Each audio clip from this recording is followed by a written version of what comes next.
Can't wait to see the day we start seeing furry bot accounts on social media. Femboy furries in your area, click here. I can already see it happening, sadly. Alright, let's talk about how furries have been getting hacked left and right on Twitter. The furry hacker situation is wild. I like that. Let's go with that title. But if you've been on furry Twitter in the past week or so, you've probably seen a couple of different announcements. Furries are getting their accounts hacked into, losing access to them left and right, all because of a few different scam or phishing messages going around on the platform. Whether it's your friend, someone you know, or just some random DM from an account with multiple letters and multiple numbers in their handle, you usually want to be aware of phishing or scam attempts so that you don't have your information stolen and you don't lose the account you have. But even now, in the year of our Lord, 2025, it's still a prominent issue. Multiple different furry Twitter accounts have been hacked left and right, all sending the same phishing message to many other people in hopes of getting them to resolve whatever issue it might be, in this case it being that their account was reported, and then they need you to click on that link in order to get it resolved so you don't lose your account. When in reality, as soon as you click on that link, there's a chance that there's some ransomware or malware on the other side. Yes, I did just say malware. And even further, if you fill out any other information that they tell you to fill out,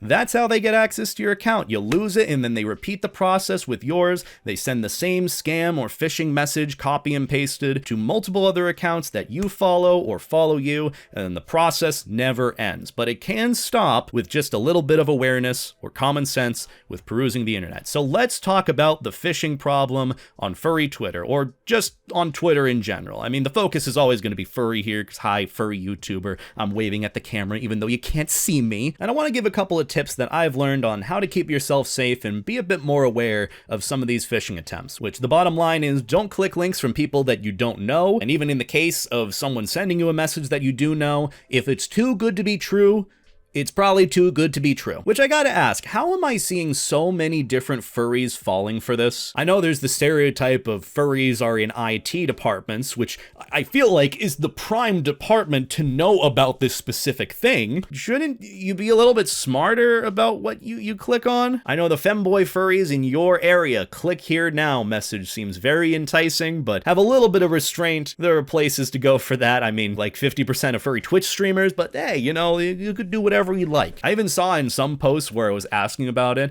some furries were saying, oh, you don't even have to click the link on Twitter, you just have to reply to their DM. And it's like, no. If they're telling you, oh, your account was reported, go and interact with this person on Discord to get it resolved from Twitter. Like, if they're sending you to another site, usually it's not... Like, guys, a lot of these messages are the same. Like, here's the example that everyone is posting about that's been going around Twitter right now. And I'm gonna read this in the Deku voice, so if you hate it, I'm sorry. Hey, I reached out because I got scammed here in Twitter, and the scammer looks very similar to your profile. The problem here is that I reported your X account accidentally instead of the guy who scammed me, and I even told a few of my friends to report you. Also, just for the record, if anyone is referring to Twitter as X, red flag, do not interact, period. I made a counter report saying it was a mistake, but here is what they emailed me. And the image itself is fabricated, but it shows your account that there was a fraudulent report or something, and then you gotta go through and message this person on Discord, but it looks pretty fake. I mean, the fact that they're telling you to interact with someone on Discord and that's it, like, yeah, they're not exactly the brightest apples on the pear tree. Like, no, I feel like a lot of us can look at that message alone and think, okay, this is a phishing attempt, I'm not gonna interact further.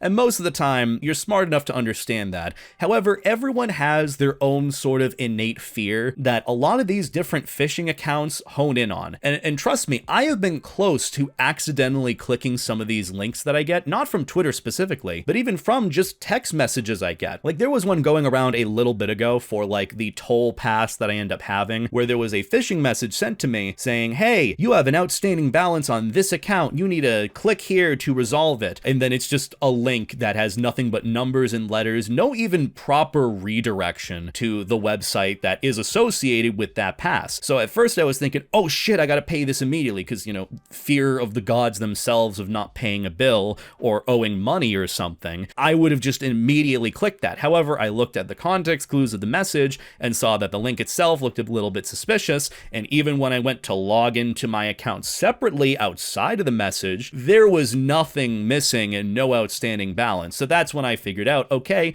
this is just a phishing message. I'm going to disregard it. And then a few days later, I got an actual email from that company saying, hey, there was a phishing attempt recently. Don't click on that thing. And if you did, look to change your password and information as such. And that's just what a lot of these phishing messages do. They really hone in on our feelings of fear, panic, excitement to get us to click on something without properly thinking about where it leads or what the context of the message is. As much as I'm a bit surprised at the amount of furries that I've seen fall for these scam or phishing messages, I'm also pretty happy to see those who are bringing awareness to it. That specific accounts that have been hacked or compromised are being brought awareness to so as to not interact with it or to see what kinds of messages are being sent that are scam or phishing messages. Because a lot of them usually do follow the same format and are copy and pasted. But just know there are some guidelines to go for in terms of basic internet safety when it comes to clicking on things or not clicking on things that you shouldn't. The first thing you should know is that a government agency will never contact you